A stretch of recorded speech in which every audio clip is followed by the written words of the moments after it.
Welcome to Doctors of the Past. In this video, we present two instances from Roman history where people truly believed the world was coming to an end. Stay with us, subscribe, and thank you so much for your time.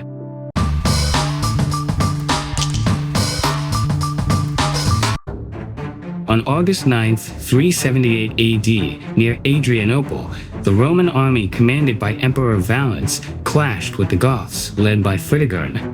After an exhausting march under extreme heat, Valens decided to attack without waiting for reinforcements. The defeat was absolute. 2/3 of the Roman army perished, and the emperor himself vanished in the massacre.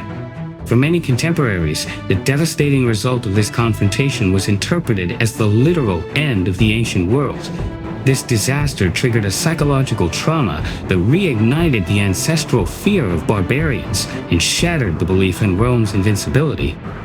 It seemed to be the culmination of ominous omens, howling wolves, night birds with mournful songs, and a sun rising paler than usual, all interpreted as signs of an imminent fatal destiny.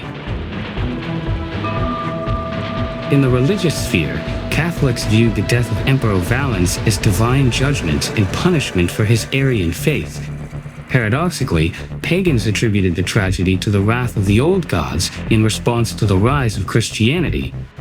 The apocalyptic effect manifested tangibly in the physical destruction of the army of the East. In a single afternoon, 2/3 of the imperial veterans fell, along with 35 senior officers and much of the general staff.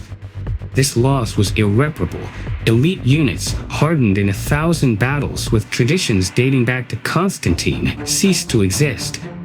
Military cohesion, the pillar of Roman sovereignty, crumbled. This forced Valens' successor, Theodosius, to resort to forced conscription and the massive integration of barbarians to mitigate the casualties. Saint Jerome described the empire at that time as a colossus with feet of clay. The state became a hollow shell that, while maintaining its appearance, had lost its vital core to the advance of a new era. Nevertheless, despite its fragility, the western part of the empire would subsist until 476. Its eastern counterpart would endure for nearly a millennium more, until 1453. Between 249 and 262 AD, a spiral of catastrophes lashed the Roman Empire.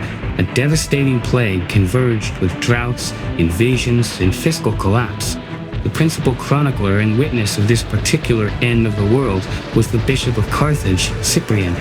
In his work, he argued that the world no longer possessed the vigor of yesteryear, and that its decay was evident in nature itself. Winter rains no longer nourished seeds with the same abundance. The summer sun did not warm the fields with equal intensity, and autumn trees bore no ripe fruit. This perception of an exhausted nature was no mere literary invention, but echoed the climatic reality of the era. In 240 AD, a persistent drought severely affected North Africa and the Levant. Shortly after, the epidemic appeared. On its own, the epidemic reached a terrifying magnitude and spread to every corner of the empire. The apocalyptic sentiment fed on the speed and indiscriminate nature of a death that invaded every home and depopulated entire cities.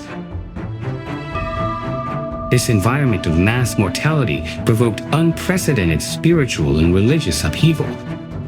The empire, seeking solutions in traditional piety, attempted to appease the gods through public sacrifices, leading to a direct confrontation with the growing Christian minority who refused to participate. For pagans, the insolence of the Christians was the reason gods like Asclepius had abandoned the cities. For their part, Christians viewed the plague as a test of faith.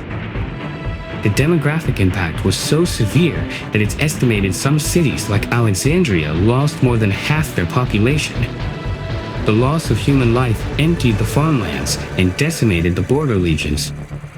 External enemies perceived this weakness and increased pressure on the limits of the empire.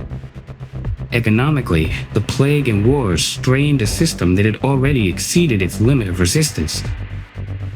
To make matters worse, silver production in imperial mines collapsed, leading to a massive devaluation of currency and galloping inflation. We have gathered these tragic episodes not as a reminder of the adversities the world suffered in the Roman past, but as a testimony to its resilience and to provide perspective on our current situation. From Doctors of the Past, we wish you a magnificent 2026, far removed from the evils that ravage these ends of the world. That concludes today's dose. If you enjoyed it, check our channel for more tablets. Next week, we will tell you where the three wise men actually come from.